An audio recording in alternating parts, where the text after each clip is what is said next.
ya sabemos, está hecha de tejido muscular, lo que hace que el tejido sea susceptible a un periodo de excitación y a un periodo de contracción. Es importante tener en cuenta que el corazón va a tener 4 cámaras, 2 aurículas y 2 ventrículos, cuya finalidad es separar la sangre oxigenada de la desoxigenada y también promover una correcta circulación de la sangre y pues a su vez una correcta eyección. La actividad cardíaca va a contar de 2 fases, primero una sístole y luego una diástole. La sístole es el periodo en el que la sangre va de los ventrículos hacia la circulación, ya sea pulmonar o periférica.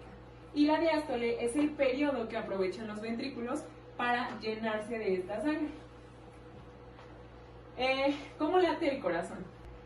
El corazón va a tener una serie de fenómenos eléctricos, mecánicos y sonoros.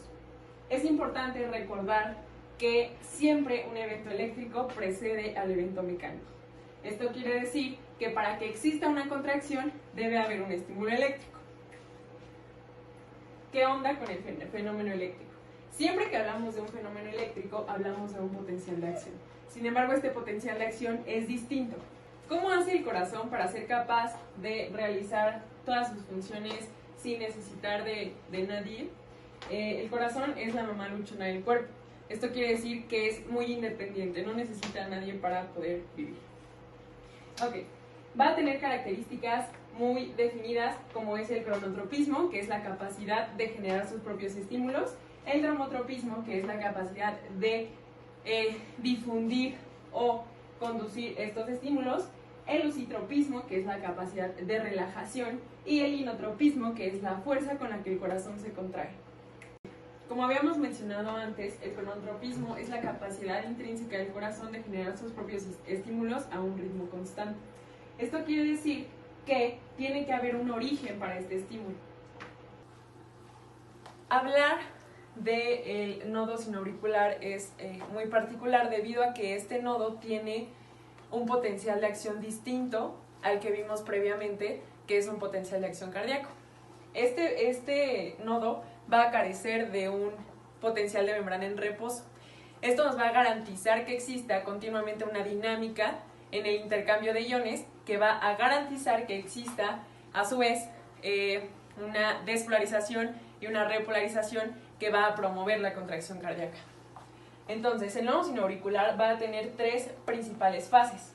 Una va a ser dependiente del potasio, que es la etapa de repolarización. Como vemos aquí, cuando el potencial se aproxima a menos 60 milivoltios, existe una despolarización. Esto se lo debemos a unos canales especializados llamados canales IF o de corriente FONI. Estos canales son sensibles a un potencial muy negativo.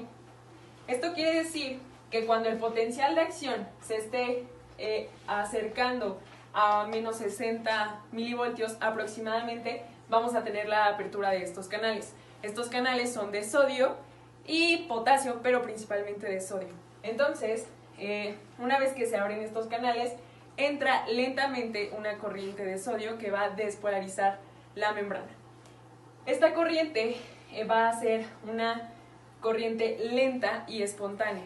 Decimos que es espontánea porque depende del periodo de hiperpolarización, y es lenta porque, si nos fijamos, tarda algo de tiempo en llegar al umbral del siguiente canal. El siguiente canal, y del que depende básicamente la espiga del potencial de acción, es el canal de calcio. Este canal de calcio es voltaje dependiente. Esto quiere decir que este canal depende a su vez de que la corriente de sodio entrante haya llegado a un umbral de apertura. Una vez que se abre, las cargas pueden entrar y terminan de despolarizar la membrana, siendo mecanismos de secuestro y exportación de calcio lo que va a dar el cese de esta despolarización. Posteriormente sigue el periodo de repolarización dependiente de potasio, para volver a llegar al umbral de apertura del canal IF y promover que se pueda introducir el sodio y despolarizar nuevamente. A estas características debemos el potencial de acción espontáneo. Va a haber una hiperpolarización o una repolarización seguida inmediatamente de una despolarización debida a estos canales. Estos canales son muy importantes porque existe un fármaco especializado en estos mismos. Este estímulo debe ser conducido por fibras especializadas a las que llamamos sistema de conducción cardíaco. Todo este sistema debe estar muy bien coordinado para promover que exista una contracción independiente auricular de la contracción ventricular. Ahora, es importante también mencionar que este sistema de conducción está formado por un nodo sinoauricular, un nodo atrioventricular, una rama que se encarga de despolarizar la aurícula izquierda, que se llama haz de Bachmann, unas ramas internodales, que son las que van a conducir el estímulo hacia el nodo atrioventricular. Aquí sucede un fenómeno y a este fenómeno lo conocemos como un secuestro de potencial. Esto nos va a permitir que el estímulo viaje con un retardo hacia los ventrículos y que así se pueda dar una contracción desfasada de las aurículas y los ventrículos.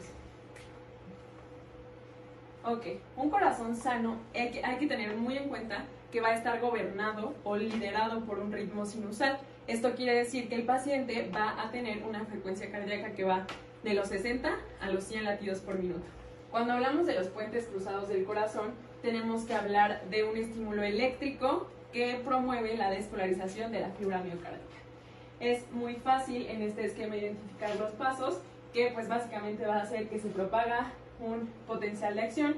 Este potencial de acción va a viajar o va a despolarizar un canal específico de dihidropiridina. Este canal de dihidropiridina va a despolarizar y a activar un canal de calcio de rianodina, y así se va a liberar el calcio para poder formar los puentes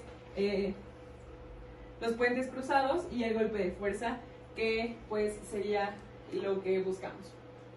Ok, para que pueda existir una correcta contracción necesitamos regular el calcio. Este calcio va a tener dos posibles destinos: o sale de la fibra miocárdica o se queda encerrado en el retículo sarcoplástico.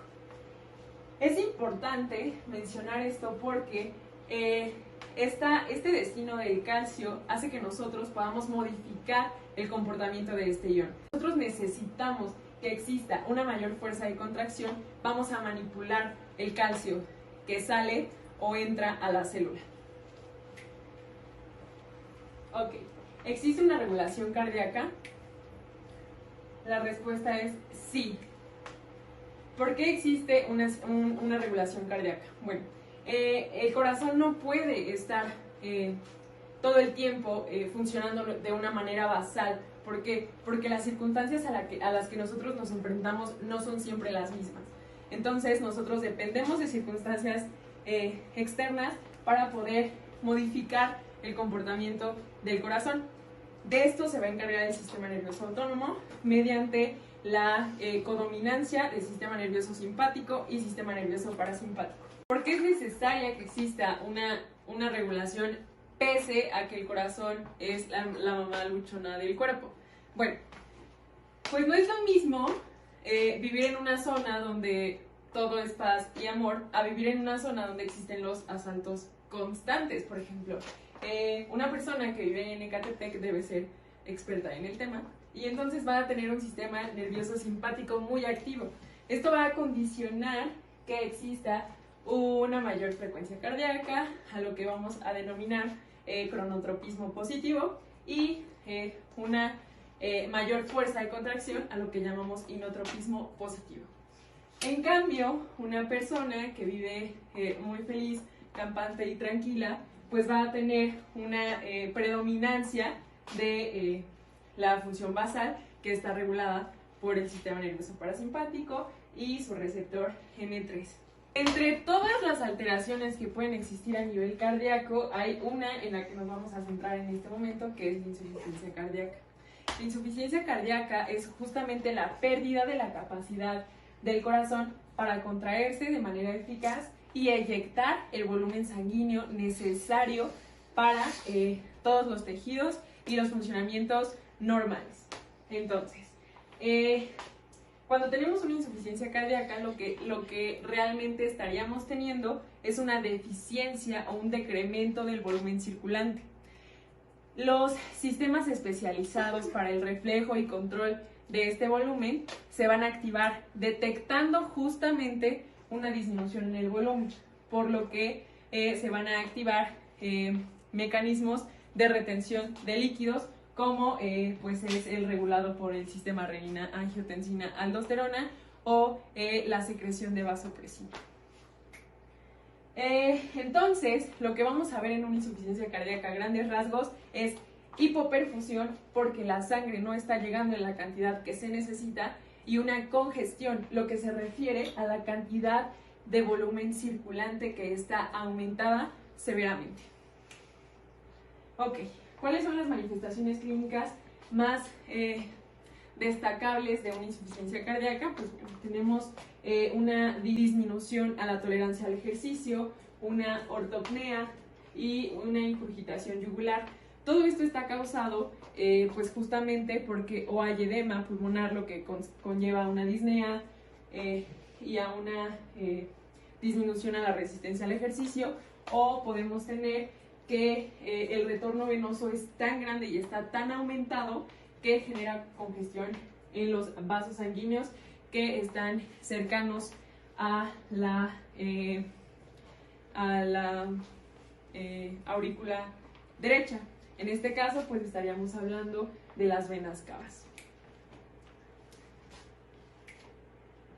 Ok, ahora tenemos el preámbulo necesario para hablar de los fármacos utilizados para tratar la insuficiencia cardíaca. Uno de estos fármacos es la digoxina. La digoxina es un inhibidor de la bomba sodio-potasio. Aquí existe un mecanismo interesante. Como lo recordan anteriormente, mencionamos que el calcio debe ser muy regulado, porque pues es el que se encarga de la contracción como tal. A este nivel, si nosotros bloqueamos una bomba sodio-potasio, que lo que hace naturalmente es introducir potasio a expensas de sacar sodio, lo que vamos a tener es un acúmulo de sodio. Este sodio va a buscar salida. ¿Cómo sale? Pues a través del intercambiador. Lo que hace es que aprovecha el exceso de sodio que está en el interior de la célula para intercambiarlo por calcio. Entonces vamos a tener una salida de sodio a expensas de introducir calcio, y este calcio pues va a estar aumentado a nivel del citosol, y esto va a favorecer la formación de puentes cruzados, el golpe de fuerza y finalmente la contracción cardíaca. Ok, la digoxina para términos farmacocinéticos de importancia, pues va a tener administración oral, va a tener un amplio metabolismo hepático, por lo tanto es importante detectar pacientes con insuficiencia hepática, y también es importante descartar hepatomegalia, que es muy común en pacientes con insuficiencia cardíaca. Ok, las indicaciones principalmente son insuficiencia cardíaca con fibrilación auriculoventricular. Ahora, los efectos adversos pues van a ser a nivel del ojo. Los pacientes que consumen digitálicos van a tender a ver de color amarillo la mayoría de las cosas. Y otra cosa es que la digoxina es muy tóxica, entonces la ventana terapéutica está muy reducida. Ok, los beta bloqueadores, como vimos, lo que hacen es que van a favorecer el hecho de que exista una regulación tanto de las descargas del potencial de acción como de la fuerza de contracción. Entonces, se administra un beta bloqueador para limitar contracción, porque recordaremos que a nivel del nodo sinoauricular el calcio es el que se encarga de disparar la espiga, disminuye el remodelamiento cardíaco, lo cual es de suma importancia para no hacer pues del círculo vicioso una realidad prolongada, y va a favorecer el tiempo, va a favorecer que el tiempo de conducción sea más prolongado, y esto pues nos va a dar un efecto cronotrópico negativo. retomando el potencial de acción del nodo sinoauricular, como recuerdan, mencionaba que es el blanco de uno de los fármacos utilizados para el tratamiento de la insuficiencia cardíaca crónica. ¿Cuál es el mecanismo de acción? Pues bueno, lo que va a pasar es que va a prolongar el tiempo de despolarización. Como habíamos dicho, esta despolarización es lenta. Este fármaco la hace aún más lenta. ¿Para qué queremos que se haga más lenta? Pues justamente para promover que exista un mayor tiempo de diástole y con esto favorecer el llenado ventricular. Esto nos supone que mediante los mecanismos de Frank Starling, a un mayor llenado existe una mayor superposición de las fibras de actina y miocina y así una mayor fuerza de contracción cardíaca, lo que favorece el volumen de eyección. Entonces, es importante tomar en cuenta que, como estamos viendo aquí, al incrementar el tiempo que tarda la despolarización para llegar al umbral del canal de calcio, estamos hablando de que disminuyen la cantidad de despolarizaciones por unidad de tiempo. Esto quiere decir que podemos provocar una bradicardia. He aquí la importancia de saber que las indicaciones para este fármaco son que el paciente debe tener una insuficiencia cardíaca con un ritmo sinusal de mayor a 70 latidos por minuto. No podemos arriesgarnos a administrarlo cuando existe una frecuencia cardíaca menor porque lo podemos hacer mucho más bradicárdico. Entonces, es importante tenerlo en cuenta. Ahora, también es importante saber que uno de sus efectos adversos son los fosfenos. ¿Por qué? Pues bueno, a nivel de la retina existen unos canales que son muy similares a estos, a los IF. Esto va a provocar una despolarización no controlada o no premeditada de la retina, lo que va a traducirse en fosfenos, que son pequeños fenómenos luminosos que existen en la vista.